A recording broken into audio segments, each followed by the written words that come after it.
ರಾತ್ರಿ ಮನೆ ಅಲ್ಲೇ ಹೋಗಿ ಮಲಗ್ತಾರೆ. ನಾನು ಸಿದ್ದರಾಮಯ್ಯ ಅವ್ರ ಮನೆಯಲ್ಲೇ ಮಲಗ್ತಾರೆ. ಈಗ ಒಂದು ನಿಮಿಷ ಗುರುವೆ, ಈಗ ನೀವು ನೋಡಿರ್ಬೋದು, ನಾನು ನೀವು ನೋಡಿರ್ಬೋದು. ನಾನು ಯಾವತ್ತನ ಸಿದ್ದರಾಮಯ್ಯ ಮನೆಯಲ್ಲಿ ಕಾಣಿಸ್ಕೊಳ್ತೀನಿ. ನನ್ನ ಕೆಲಸ, ನನ್ನ ಇಲಾಖೆದ ಕೆಲಸ ಯಾವ್ದಾರ ಇದ್ರೆ ಮನೆ ಮುಖ್ಯಮಂತ್ರಿ ಕರೆದ್ರೆ ಹೋಗ್ತೀನಿ. ನಾನು ಈಗ ದಿಲ್ಲಿಗೆ ಹೋಗಿದ್ರು, ಅದಕ್ಕಿಂತ ಮುಂಚೆ ನೋಡಿರ್ಬೋದು ನೀವು. ಪ್ರತಿ ಸಲ ಸಿದ್ದರಾಮಯ್ಯ ಅವ್ರ ಅಧಿಕಾರ ಇಲ್ಲ ಟೈಮಲ್ಲಿ, ದಿಲ್ಲಿಗೆ ಹೋಗೋ ಟೈಮಲ್ಲಿ ಪ್ರತಿ ಸಲ ನಾನು ಹೋಗ್ತಾ ಇದ್ದೆ. ಈ ನಡುವೆ ಹೋಗ್ತಾ ಇದ್ದೀನಿ ನಾನು. ಏನಕ್ಕಂದ್ರೆ ಮುಖ್ಯಮಂತ್ರಿ ಆಗಿದ್ದಾರೆ, ನಮಗೂ ಜವಾಬ್ದಾರಿ ಕೊಟ್ಟಿದ್ದಾರೆ, ನಮ್ಮ ಇಲಾಖೆ ಕೆಲಸ ಇದೆ. ಅದು ಬಿಟ್ಟು ಅವ್ರ ಹಿಂದೆ ತಿರ್ಗಾಗ್ತದೆ. ಇಲ್ಲ ದಿಲ್ಲಿಯಲ್ಲಿ ನೀವು ಹೇಳ್ದಂಗೆ ನಾನು ಪ್ರತಿ ಸಲ ಚೆಕ್ ಮಾಡಿದೀವಿ. ಸಿದ್ದರಾಮಯ್ಯ ಅವರು ನನ್ನ ಅಧಿಕಾರ ಇಲ್ಲ ಟೈಮಲ್ಲಿ, ನಾನು ಸಚಿವನ ಆಗೋದು ಮುಂಚೆ ದಿಲ್ಲಿ ಯಾವಾಗ ಹೋಗಿದ್ದಾರೆ, ಪ್ರತಿ ಸಲ ನಾನು ಸಿದ್ದರಾಮಯ್ಯ ಜೊತೆ ಹೋಗಿದ್ದೀನಿ. ನನಗೆ ಅವಾಗ ಕೆಲಸ ಇರಲಿಲ್ಲ, ಜವಾಬ್ದಾರಿ ಇಲ್ಲ.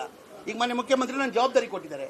ಈಗ ದಿಲ್ಲಿಗೆ ಹೋಗಿ ಬಂದರೆ ಒಂದು ಸತಿ ಆದರೂ ಹೋಗೋದು. ಉದಾಹರಣೆ ತೋರಿಸಿ, ನನ್ನ ಇಲಾಖೆನ ಸಂಬಂಧಪಟ್ಟು 2 ಸತಿ ಹೋಗಿದ್ದೀನಿ. 2 ವರ್ಷದಲ್ಲಿ ಮನೆ ಮುಖ್ಯಮಂತ್ರಿಗಳ ಜೊತೆ 2 ಸತಿ ಹೋಗಿದ್ದೀನಿ. ಅದು ನಮ್ಮ ಇಲಾಖೆ ಸಂಬಂಧಪಟ್ಟಂಗೆ. ಒಂದು ಸತಿ ಹೈಕಮಾಂಡ್ ಕರೆದಿದ್ವಿ. ಅದಾದ್ಮೇಲೆ